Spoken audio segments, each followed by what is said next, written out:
दोस्तों, जिस जीएसटी को लेकर मास्टर स्ट्रोक बताया जा रहा था, सन 2017 में लागू की गई जीएसटी, उसको इतना बड़ा मास्टर स्ट्रोक बताया जा रहा था कि गरीबों के अच्छे दिन आ जाएंगे, मिडिल क्लास के अच्छे दिन आ जाएंगे। और आज उसी जीएसटी को फिर से चेंज कर कर किस तरीके से जनता के सामने फिर से परोस दिया गया है। प्रधानमंत्री मोदी जी अभी लाल किले की प्राचीर से 15 अगस्त के दिन प्रधानमंत्री मोदी जी कह रहे थे कि दिवाली से पहले आप लोगों को एक बड़ा तोहफा मिलने जा रहा है, यानी डबल दिवाली मनेगी। और फिर से प्रधानमंत्री मोदी जी ने कल के दिन देश को संबोधित करते हुए उन्होंने जीएसटी पर एक लंबा चौड़ा भाषण दिया। अब सवाल यह है दोस्तों कि प्रधानमंत्री मोदी जी जब यह ऐलान 15 अगस्त लाल किला की प्राचीर से पहले ही कर चुके थे, तो फिर अचानक से एकाएक कल देश के नाम संबोधित करने की जरूरत क्या पड़ी? ऐसा कौन सा बड़ा मास्टर स्ट्रोक था? क्या आपको लगता है कि सच में मास्टर स्ट्रोक है जीएसटी में रिफॉर्म कर देना, स्लैब में चेंजेस कर देना, ये कोई बड़ा मास्टर स्ट्रोक है?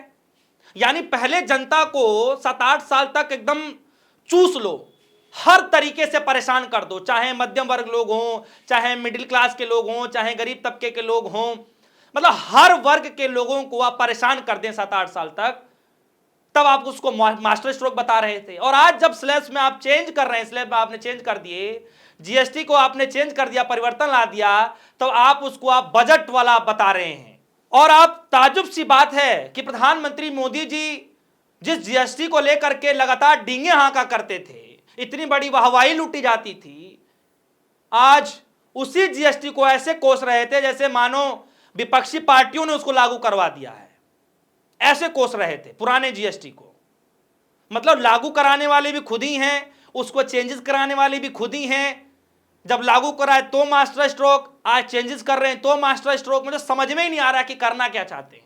दोस्तों, आप सभी को याद होगा कि किस तरीके से राहुल गांधी ने, जब यह लॉन्च हुआ था, तब राहुल गांधी ने खुले मंच से यह कहा था, जनता के सामने कहा था कि यह गुड सर्विस टैक्स नहीं है, यह असल में सिर्फ गुड सर्विस टैक्स दिखाया जा रहा, बताया जा रहा है, लेकिन हकीकत में यह गब्बर सिंह टैक्स है। जी हां, यह राहुल गांधी जी ने कहा था। और आज वही बात सरकार को फिर से माननी पड़ी है। यानी 8 साल के बाद सरकार की नींव टूटी है और सरकार को याद आया कि जनता अब त्रस्त हो चुकी है, अब हम ज्यादा जीएसटी नहीं लगा सकते, वरना यह दाव उल्टा सरकार पर ही उल्टा पड़ जाएगा। और राहुल गांधी जी की आज फिर से वो बातें सरकार को माननी ही पड़ी। यानी सरकार को बातें मानने पर मजबूर होना पड़ा, जो आज से ठीक 4 साल 5 साल पहले राहुल गांधी जी लगातार कहा करते थे कि यह गुड सर्विस टैक्स नहीं है, यह गब्बर सिंह टैक्स है। जरा सुनिए राहुल गांधी जी क्या कह रहे हैं। मोदी जी ने जीएसटी लागू की ना, गब्बर सिंह टैक्स। तो टैक्स तो आप दे रहे हो, आपने ये टी शर्ट खरीदी, ये कितने की खरीदी आपने? 200 रुपए की आपने खरीदी। आपका नाम क्या है? इम्तियाज जी। आपने 200 रुपए के लिए खरीदी। एक से ठहर जाओ। अब अगर यही टी शर्ट अदानी खरीदता तो जितनी जीएसटी आपने दी उतनी जीएसटी वो देगा। सही बात? तो जितना टैक्स हिंदुस्तान के गरीब लोग दे रहे हैं। तो दोस्तों, सुना आपने कि राहुल गांधी जी क्या कह रहे हैं?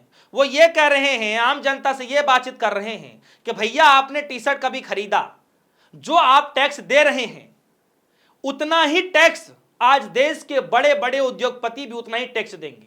तो फिर आप में और बड़े उद्योगपतियों में क्या अंतर रह जाएगा? आप बताइए।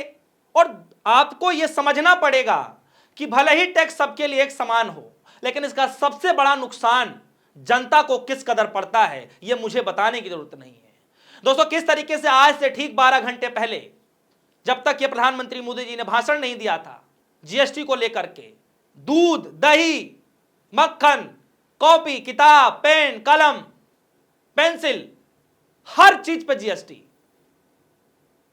और आज कहा जा रहा है कि हमने बदलाव कर दिया है। अब सबसे पहले सवाल यह है कि जब सब कुछ इतना अच्छा चल रहा था, जब इसको आपने मास्टर स्ट्रोक बता ही दिया था, तो फिर यह बदलाव करने की जरूरत क्यों आ पड़ी? क्योंकि आपको पता है कि जनता के पास अब उतने पैसे नहीं रह गए हैं। गिने चुने चुनिंदे लोगों के पास पैसे पड़े हैं, जिससे आप वो पैसे कलेक्ट नहीं कर सकते। इसीलिए आपको मजबूरी में ये स्लैब चेंज करना पड़ा है। जरा देखिए कि किस तरीके से सुप्रिया श्रीनेत इस बात को लेकर के कह रही हैं कि लागू करने वाले भी आप खुद ही हैं और उसको कोसने वाले भी खुद ही हैं, और अब नया जीएसटी के तौर पर जनता के सामने किस तरीके से गुमराह करने की कोशिश की जा रही है। जरा सुनिए सुप्रिया श्रीनेत जी क्या कह रही हैं। 2024-25 आते आते आपने लोगों की जेब से ऐंठे 22 लाख करोड़, 64% जीएसटी जो था वो हमारी सबसे गरीब आमदनी वाले लोग दे रहे थे। मोदी जी, कभी कभी आप ऐसी बात करते हैं, आपने कहा कि त्योहार में, इस त्योहार के मौसम में लोगों का मुंह मीठा हो जाएगा, तो 8 साल से लोगों के मुंह में कड़वाहट क्यों खोल रहे थे? जीएसटी आपने पढ़ाई पर लगाया, दवाई पर लगाया, हॉस्पिटल पे लगाया, आपने आटे दही, किस चीज पर जीएसटी नहीं लगाया?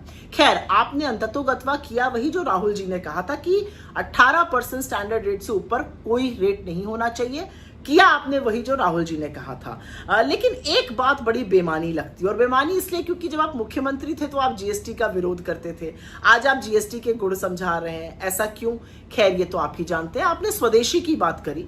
तो दोस्तों, आप सभी ने सुना कि किस तरीके से लाल किला की प्राचीर से प्रधानमंत्री मोदी जी को जब यह भाषण पहले ही दे दिया गया था कि नया उत्सव के तौर पर मनाया जाएगा दिवाली, इस बार डबल गिफ्ट आपको मिलने वाला है, जब जीएसटी की पहले ही बातें हो चुकी थी, तो फिर कल के दिन संबोधन करने की क्या जरूरत पड़ा? इसलिए पड़ा क्योंकि हाल ही में चुनाव होने जा रहा है और मोदी जी को पता है कि इससे पहले कोई मौका नहीं मिलेगा। काफी दिनों तक ये त्योहार चलेगा, 9-10 दिन तक ये पूरा नवरात्रि का समय है, तो उसमें लोगों के लिए एक लुभाने का एक नया तरीका है। उसके बाद फिर दिवाली का वक्त आएगा, धनतेरस का वक्त आएगा, तो किस तरीके से आप देखेंगे कि चुनाव से पहले, क्योंकि आपको भी पता है कि चुनावी मौसम अब लगातार चलता रहेगा, और जीएसटी को लेकर के जो जनता इस वक्त त्राहिमाम हुई पड़ी थी, प्रधानमंत्री मोदी जी को बैकफुट पर आकर के राहुल गांधी की बातें मान करके फिर से प्रधानमंत्री मोदी जी ने वही हाल कर दिया जो आज से ठीक कुछ साल पहले करना चाहिए था। अपने भाषणों में बहुत कुछ कहा है उन्होंने, मैं आगे आपको बताऊंगा, लेकिन सबसे पहले जरा आप ये देखिए कि किस तरीके से लोगों को गुमराह किया जा रहा है। जब उन्होंने नोटबंदी किया, मास्टर स्ट्रोक बताया गया।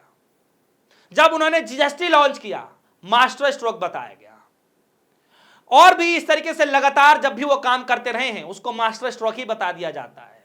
लेकिन आज जब उस पर बैक फुट पर आना पड़ रहा है तो फिर से आज उसको मास्टर स्ट्रोक बताया जा रहा है, और तमाम जगहों पर वो जो बैनर होते हैं, होर्डिंग्स होते हैं, उन तमाम जगहों पर धन्यवाद मोदी जी के लगने शुरू हो चुके हैं। कहा जा रहा है कि मोदी जी ने देश हित में काम कर दिया है। अब सवाल है कि अब आप सोच रहे होंगे कि जब इतना सब कुछ चल रहा है तो मोदी जी को ये बैक फुट पर जाने की नौबत क्या पड़ी? क्या राहुल गांधी ने जो बात कही उस बातों को सच मान करके ये मोदी जी को बाद में समझ में आया? क्या उस समय नहीं समझ में आया? क्योंकि राहुल गांधी जिस तरीके से वो बोलते हैं, जो कहते हैं, आखिर में अंततः सरकार को मानना ही पड़ता है। चाहे अडानी अंबानी का मसला हो, चाहे जो है नोटबंदी का मसला हो, चाहे कोरोना का मसला हो, चाहे जीएसटी का हाल में जो मसला उसका मसला हो, यानी किसी भी तरीके का मसला हो, राहुल गांधी जो बोलते हैं सोच समझ करके बोलते हैं, और अंततः भारतीय जनता पार्टी मोदी जी को बात माननी पड़ती है। अब सवाल यह है कि प्रधानमंत्री मोदी जी जब इतना सब कुछ फायदे ही गिना रहे थे उस वक्त पे, तो फिर आज के हालात में अचानक एकाएक जनता की जो दुख है वो अचानक से क्यों जो है दुख हरने की बात करने लगे हैं? तो दोस्तों, इसका जवाब एक है कि चुनावी माहौल चलना शुरू हो चुका है। बिहार का चुनाव है और बिहार के चुनाव से पहले मोदी जी ये चाहते हैं कि किस तरीके से जनता के पास ये मैसेज जाए कि अब महंगाई नहीं रह गया। भारतीय जनता पार्टी महंगाई से जनता को उबार चुकी है। जो विपक्षियों का सबसे बड़ा मुद्दा है महंगाई, उस महंगाई के मुद्दे को किस तरीके से ध्वस्त किया जाए उसका ये चाल चला जा रहा है। लेकिन जनता को यह सच्चाई पता है कि आज तक जिसकी तारीफें बांध करके जो जनता के जेबों में कटौती की जा रही थी, 2 वक्त की रोटी खाने के लिए लोग आज इतने मजबूर हो चुके हैं, जो अपने जो है आप देखेंगे कि आपातकालीन स्थिति में, जैसे मान चले कि घर में कोई ऐसी आपदा आ जाए, कोई बात हो जाए, और उस वक्त पर सोचिए कि कोई घर में पैसा ना हो, किसी ने पैसे जो है सेविंग करके ना रखा हो, तो उस वक्त परिवार पर क्या गुजरता होगा। सोचिए आज वो धीरे धीरे लोगों की सेविंग खत्म होते जा रही है, और मोदी जी को ये बात पता है कि जितना निकालना चाहिए था जनता से उतना तो पैसे निकल चुके हैं। अब जनता के पास सिर्फ खाली कटोरा ही बचा है। अब उस खाली कटोरे को तो छीना नहीं जा सकता। तो एक नए तरीके से फिर से उसी जीएसटी को लॉन्च कर दिया गया है। अब इसका फायदा जनता को किस तरीके से पड़ेगा, क्योंकि जब कुछ भी चीजें लॉन्च होती हैं तो उसका असर, फायदा, नुकसान बाद में समझ में आता है। हालांकि जब जीएसटी भी लॉन्च किया गया था तब यही बताया जा रहा था कि जनता को स्टार्टिंग में समझ में नहीं आएगा, लेकिन बाद में उसके फायदे समझ में आने लगेंगे। और आज का वक्त है और तब का वक्त था, लगभग 8 साल से ज्यादा वक्त हो गया जीएसटी को लागू किए हुए, और आज तक जनता को जीएसटी का मसला समझ में नहीं आया।